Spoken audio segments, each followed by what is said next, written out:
Hello everyone, welcome back to my channel Skill Arc. मैं हूं प्रियंका, आपकी मैथ्स टीचर। और जो आज का वीडियो है, इस वीडियो में एक्सरसाइज 3.4 के आगे के क्वेश्चन हम कंटिन्यू करेंगे।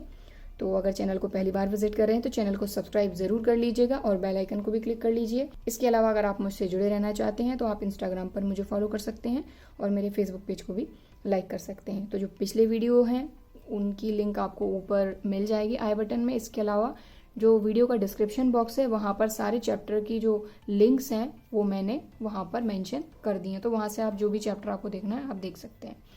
तो चलिए स्टार्ट करते हैं। सो यहाँ पर जो हमारा क्वेश्चन नंबर 4 है वो है cosec x इक्वल्स टू -2। मतलब कि ये जो क्वेश्चन है ये cosec के फॉर्म में है, तो सबसे पहले हम क्या करेंगे, इसको साइन में कन्वर्ट करेंगे।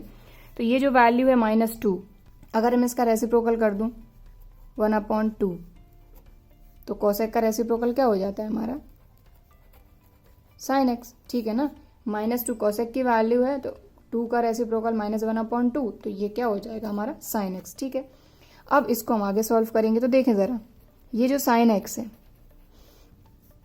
ये तो हमने एज इट इज रखा, इक्वल टू माइनस साइन है, माइनस साइन भी एज इट इज रखा। अब हमको ये देखना है कि ये जो 1/2 है ये साइन कितने एंगल पे वैल्यू होती है। ठीक है, तो अगर डिग्री की बात करें तो 30 डिग्री, और अगर रेडियन में बात करें तो साइन π/6। ठीक है, बात आई समझ में। जिस तरह से हमने पिछले क्वेश्चन में किया था कि 10 था तो हमने माइनस साइन को एज इट इज रहने दिया था और वैल्यू को देखा था, यहाँ पर भी हमने यही किया, साइन एक्स को एज इट इज रखा, माइनस एज इट इज रखा, और ये देखा कि ये जो 1/2 है ये साइन कितने एंगल पे वैल्यू है, तो साइन π/6। ठीक है, अब इसको आगे देखें तो जैसा कि सबसे पहले हम क्या देखेंगे कि ये जो साइन है ये है नेगेटिव, तो इसको हम समझेंगे क्वाड्रेंट से। तो साइन थीटा कौन कौन से क्वाड्रेंट में नेगेटिव होता है, क्योंकि माइनस साइन है तो नेगेटिव देखेंगे। ये इसलिए कर रहे हैं ताकि ये माइनस साइन हट सके। ठीक है, तो देखिए यहाँ तो ऑल पॉजिटिव होते हैं, यहाँ साइन पॉजिटिव होता है, ऑल शुगर टी कप्स। इस तरह से मैंने आपको याद करना सिखाया था कि फर्स्ट क्वाड्रेंट में ऑल पॉजिटिव, यहाँ साइन पॉजिटिव, यहाँ टेन और उसका रेसिप्रोकल, और यहाँ कॉस और उसका रेसिप्रोकल। तो साइन यहाँ पर पॉजिटिव है और यहाँ पर, लेकिन हमको क्या चाहिए, साइन नेगेटिव कहाँ रहेगा, तो ये रहेगा यहाँ पर और यहाँ पर। ठीक है, ये क्या होता है हमारा 2π, π/2 और 3π/2। अब दोनों क्वाड्रेंट की बात करें, क्योंकि अब इन दोनों क्वाड्रेंट को देखना है और किसी को नहीं देखना। ठीक है, तो यहाँ पर क्या आता है हमारा पाई प्लस और 3π/2 माइनस। ठीक, फोर्थ क्वाड्रेंट की बात करें तो यहाँ क्या आता है 3π/2 प्लस थीटा और 2π माइनस। ठीक, और ये भी आपको पता है कि 3π/2 पे चेंज आता है और π/2 पे चेंज आता है, पाई और 2π पे नहीं आता। तो हमको ये जो साइन थीटा है, साइन थीटा को हमको साइन ही रखना है, हमको कन्वर्ट नहीं करना, क्योंकि 3π/2 माइनस थीटा जैसे ही करेंगे तो ये साइन कन्वर्ट हो जाएगा कॉस में। ठीक है, इसलिए हम ये वाली चीज भी नहीं लेंगे और ये वाली चीज भी नहीं लेंगे, हम लेंगे सिर्फ और सिर्फ pi plus theta, 2π minus theta. ठीक है, तो अगर ये हम लगा देते हैं तो यहां से ये माइनस साइन हट जाएगा। पाई प्लस थीटा क्या है, π/6। ठीक है, इसको हम क्या लिख सकते हैं आगे सॉल्व करके, साइन 6 एलसीएम लेके सॉल्व करेंगे तो 6π + π 7π/6। ठीक है, देन दूसरा क्या है 2π माइनस,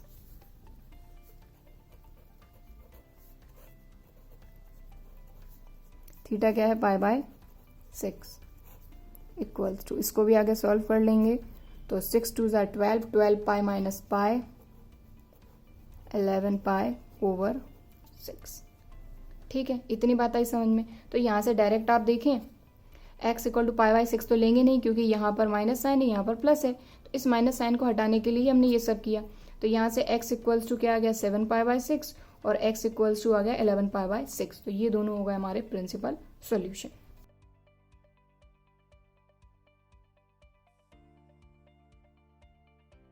ठीक है, बात आई समझ में क्लियरली। चलिए अब हम फाइंड करेंगे जनरल सॉल्यूशन। तो यहाँ पर सबसे पहले हमको ये देखना होगा कि जनरल सॉल्यूशन के लिए कौन सा फॉर्मूला लगाएं। तो यहाँ पर मैंने आपको बताया था कि अगर इक्वेशन में इक्वल टू में 0 है तो ये फॉर्मूले रहेंगे, यानी कि जनरल सॉल्यूशन रहेंगे। और अगर इक्वल में 0 नहीं है तो ये सॉल्यूशन रहेंगे जनरल सॉल्यूशन, साइन के लिए अलग, कॉस के लिए अलग, टेन के लिए अलग। तो ये जो तीनों हैं ये तीनों थ्योरम्स हैं, ठीक है। बट मैंने डायरेक्टली इनके फॉर्मूले आपको लिखवा दिए हैं। तो पिछले वीडियो में मैंने आपसे पूछा भी था कि अगर आपको थ्योरम समझना है तो आप मुझे ज़्यादा से ज़्यादा कमेंट करके बताइए, बट आपका रिस्पॉन्स नहीं मिला, इसलिए मैंने डायरेक्ट एक्सरसाइज स्टार्ट कर दी, ठीक है। तो चलिए अब यहाँ पर वही है कि sine x equals to sine Y, क्योंकि क्वेश्चन हमारा साइन में है। तो sine x equals to sine Y, तो then X equals to N pi plus minus 1 to the power N where N belongs to Z. इसका हम use करेंगे directly, ठीक है। ठीक है, अब जो हमारा साइन है वो क्या है, sine x equals to sine 7 pi by 6, क्योंकि हमको सेम साइन चाहिए दोनों तरफ, नेगेटिव साइन नहीं चाहिए, ठीक है ना। तो हम उसी को लेंगे। तो ये हो गया sine x equals to sine 7 pi by 6, ठीक है। पहले जो फाइंड करते हैं वही लेंगे, ठीक है। अब यहाँ पर देखें sine x equals to sine Y, तो वाई क्या है 7 पाई बाय 6। मैं एक्चुअल में फॉर्मूले में यहाँ पर y लिखना भूल गई थी, यहाँ पर भी आप चाहें तो करेक्ट कर सकते हैं, n pi plus minus 1 to the power n y। So ये हो जाएगा n pi plus minus 1 to the power n और y। तो यहाँ पर y के प्लेस पर क्या आएगा हमारा 7 पाई बाय 6, ठीक है, where n belongs to z। तो ये क्या हो गया हमारा जनरल सोल्यूशन, ठीक है। तो जो क्वेश्चन नंबर 4 है उसको भी हमने सॉल्व कर लिया है, प्रिंसिपल सॉल्यूशन भी फाइंड कर लिया है और जनरल सॉल्यूशन भी।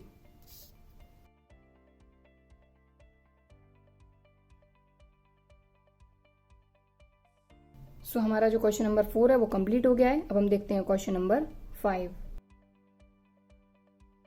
सो जो हमारी एक्सरसाइज 3.4 है उसमें क्वेश्चन नंबर 5 से लेके क्वेश्चन नंबर 9 तक हमको बोला गया है कि find the general solution for each of the following equation. मतलब कि यहाँ पर हमको प्रिंसिपल सॉल्यूशन नहीं फाइंड करना है, सिर्फ और सिर्फ जनरल सॉल्यूशन फाइंड करना है, मतलब कि n के फॉर्म में हमारा आंसर आएगा। तो यहाँ पर आप एक चीज़ देख पा रहे हैं कि cos 4x equals to cos 2x दिया है, ठीक है। मतलब कि कोई भी थीटा डायरेक्टली हमको नहीं दिया है कि अगर cos की वैल्यू हमको 1/2 दी होती इक्वल में तो कुछ ना कुछ थीटा हम फाइंड कर ही लेते। तो इसको तो हमको आगे सॉल्व करना ही होगा। तो यहाँ पर देखें सबसे पहले तो ये जो cos 2x है इसको इक्वल्स टू किस तरफ ले आते हैं, तो ये हो जाएगा हमारा cos 4x और ये प्लस का है तो ये हो जाएगा माइनस का cos 2x और इक्वल में क्या बचेगा हमारे पास 0, ठीक है। अब क्योंकि सॉल्व करना है कुछ ना कुछ तो हमको लाना ही पड़ेगा ना, तो हमने क्या किया कि दोनों cos थे, ये 4x है ये 2x है, थीटा अलग अलग है, तो cos 4x को यही रखा, cos 2x को इक्वल्स टू किस तरफ लाए तो प्लस का तो माइनस का हो गया, ठीक है। अब यहाँ पर फॉर्मूला हमारा लग जाएगा cos c minus cos g या फिर cos x minus cos y, जो भी चाहें आप लिख सकते हैं, ठीक है। तो देखिए अब आपको फॉर्मूले अच्छे से आ जाना चाहिए, बिना फॉर्मूले के काम नहीं चलने वाला है ना। तो फॉर्मूला मैं अप्लाई कर रही हूँ यहाँ पर। सो यहाँ पर हमने क्या किया, फॉर्मूला अप्लाई किया cos c minus cos d या फिर cos x minus cos y। Formula होता है माइनस में -2 sine c plus D by 2 sine c minus D by 2। यहाँ पर c है 4x, d है 2x, ठीक है। फॉर्मूला अप्लाई कर दिया। अब इसको थोड़ा सा सॉल्व करेंगे। तो यहाँ देखें -2 sine 4x 2x 6x upon 2 then 4 minus 2x 2x upon 2 equals to 0, ठीक है। देन 2 3 6, 2 से 2 कैंसिल, सो -2 साइन 3x और ये हो गया साइन x। x तो कटा नहीं, 2 से 2 ही कटा है, इक्वल टू 0। अब देखें साइन 3x साइन x और -2 ये तीनों मल्टीप्लाई में हैं। अगर ये जो -2 है ये इक्वल्स टू उस तरफ जाएगा तो 0 के डिवाइड में जाएगा, ठीक है। और डिवाइड में जाके ये भी क्या हो जाएगा 0, तो बचेगा सिर्फ क्या साइन 3x और साइन x, ठीक है। बात आई समझ में। अब जब हम फैक्टराइजेशन करते हैं, मतलब कि रफ में समझते हैं, जैसे हमने लिखा x plus 1 x minus 1 equal to 0 है, ठीक है। तो ये दोनों बीच में ब्रैकेट है मतलब मल्टीप्लाई तो है, तो हम क्या करते हैं x प्लस 1 इक्वल टू 0 अलग कर लेते हैं, x माइनस 1 इक्वल टू 0 अलग कर लेते हैं, दोनों के साथ 0 को हम सेपरेट कर लेते हैं। बस वही चीज यहां पर करेंगे क्योंकि दोनों है तो मल्टीप्लाई में। So sine 3x equals to 0 और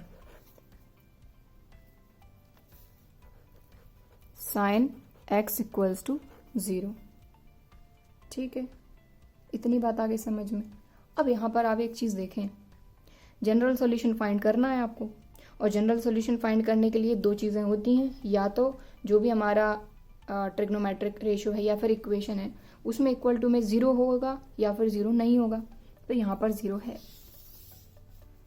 तो ये वाला फॉर्मूला हमारा लगेगा। ठीक है, और देखिए ये जो क्वेश्चंस है ना, ये करने के सबके अलग अलग तरीके हैं। ठीक है, हो सकता है कोई और इसको और अलग तरीके से करे, मेरे जैसा ना करे, तो आपको कंफ्यूज नहीं होना है। आपको जो भी तरीका ठीक लगे आप उस तरीके से कर सकते हैं। तो देखें, साइन एक्स इक्वल टू 0 अगर है तो जो x रहेगा वो क्या हो जाएगा n pi, where n belongs to z। ठीक है, अब इस चीज का ध्यान दीजिएगा आप, मतलब ये वाला फॉर्मूला लगेगा क्योंकि इक्वल टू में 0 है। ठीक, तो यहां है साइन 3x इक्वल्स टू 0 और यहाँ x था तो x इक्वल टू था, यहां पर हम लेंगे 3x इक्वल्स टू। ठीक है, बात आई समझ में। या फिर देखो मैं दोनों तरीके आपको रफ में समझा देती हूँ। तो हम यहाँ पर फॉर्मूले से कंपेयर कर रहे हैं।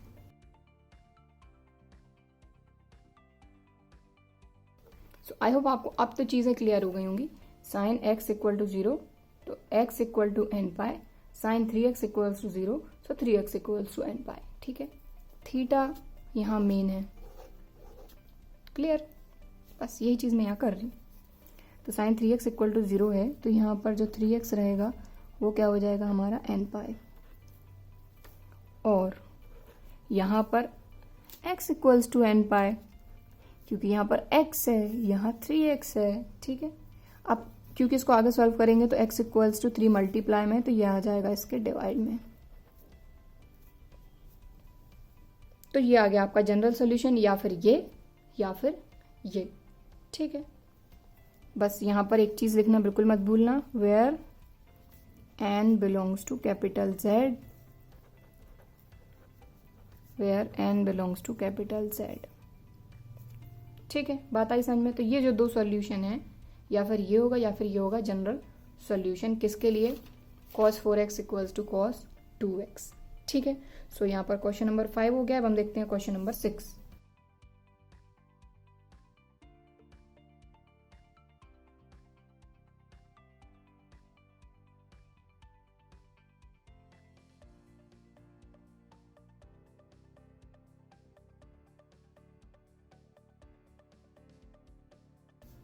सो यहाँ पर जो क्वेश्चन नंबर 6 है वो है हमारा cos 3x plus cos x minus cos 2x।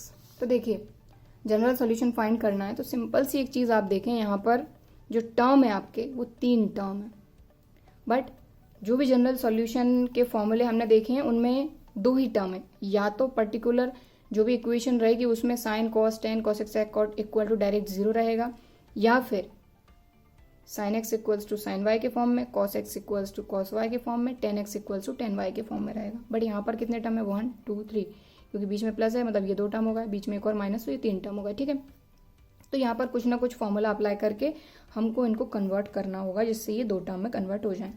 तो देखें यहाँ पर ये दोनों कॉस हैं, बीच में प्लस है, तो यहाँ पर हम फॉर्मूला लगा सकते हैं cos C plus cos D का। तो चलिए फॉर्मूला अप्लाई करते हैं।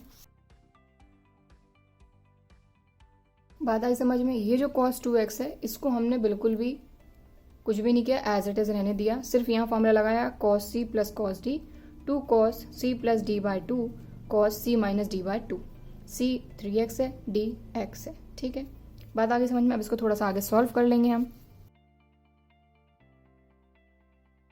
2 cos 3x plus x, 3x plus x 4x upon 2, cos 3x minus x मतलब 2x upon 2 minus cos 2x, ये एज इट इज है। ठीक है, सॉल्व हम सिर्फ इन दोनों को फॉर्मूला लेके सॉल्व कर रहे हैं।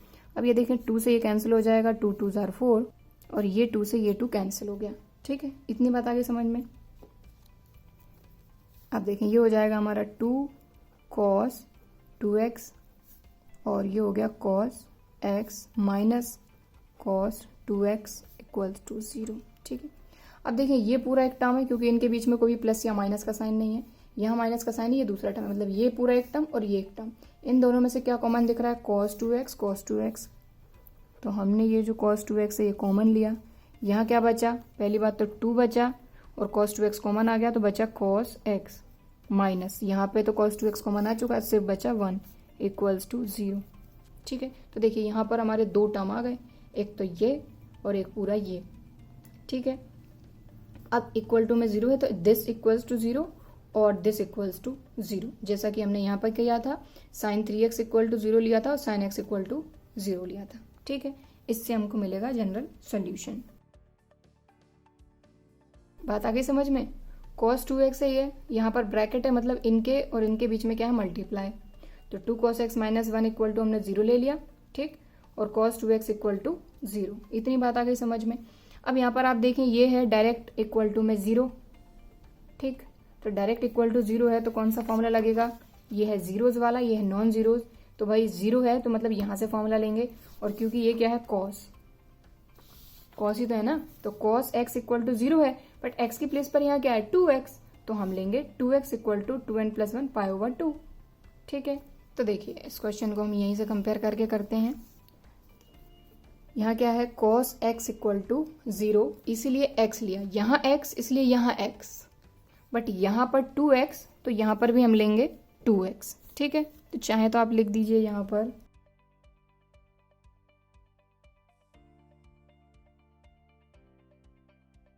कि भाई अगर cos x इक्वल्स टू 0 होता है तो x इक्वल्स टू होता है 2n plus 1 pi over 2 where n belongs to z, यही होता है। तो यहाँ x है इसलिए यहाँ x है, यहाँ 2x है तो हम यहाँ पर क्या लेंगे? 2x।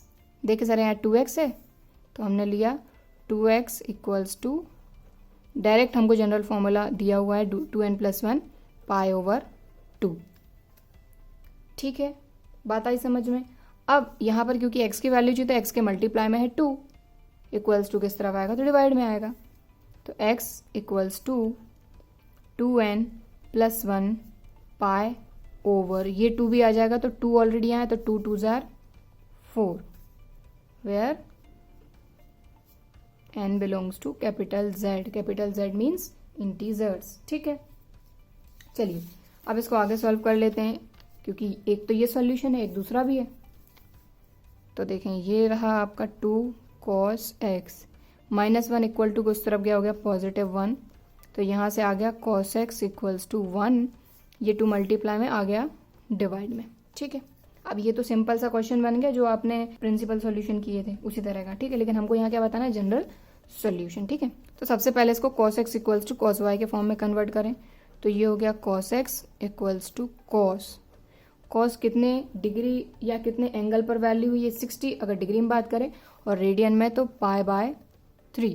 ठीक, मतलब cos x equals to cos y के फॉर्म में आ गया, इक्वल टू में 0 नहीं। तो देखिए ये जो क्वेश्चन है आपका, ये दोनों कॉन्सेप्ट आपके क्लियर कर देगा। अगर 0 है तो क्या करना है, नॉन 0 है तो क्या करना है। तो देखिए cos 2x के इक्वल में 0 था, मतलब कि जीरोज वाली इक्वेशन थी, और ये है नॉन 0, यानी कि जो भी हमारा ट्रिग्नोमेट्रिक फंक्शन है उसके इक्वल में 0 नहीं है। क्या आया है? 1/2। तो दोनों कॉन्सेप्ट आपके क्लियर हो गए कि अगर cos x इक्वल टू 0 है तो x equals to direct 2n plus 1 pi over 2 था फॉर्मूला, जनरल सॉल्यूशन।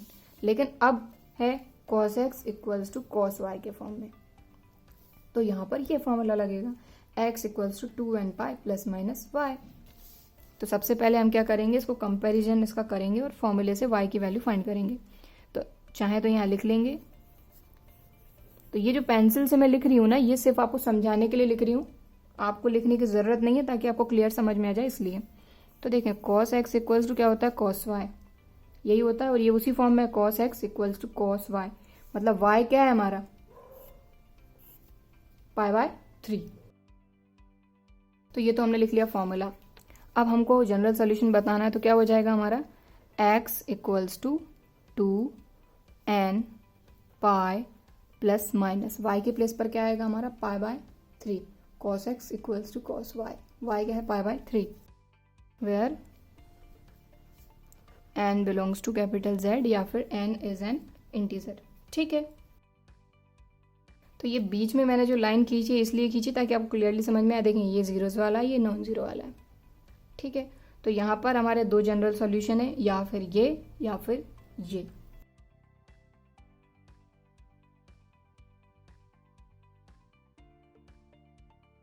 तो लीजिए, ये जो क्वेश्चन नंबर 6 है हमारा, ये भी हमने कंप्लीट कर लिया है।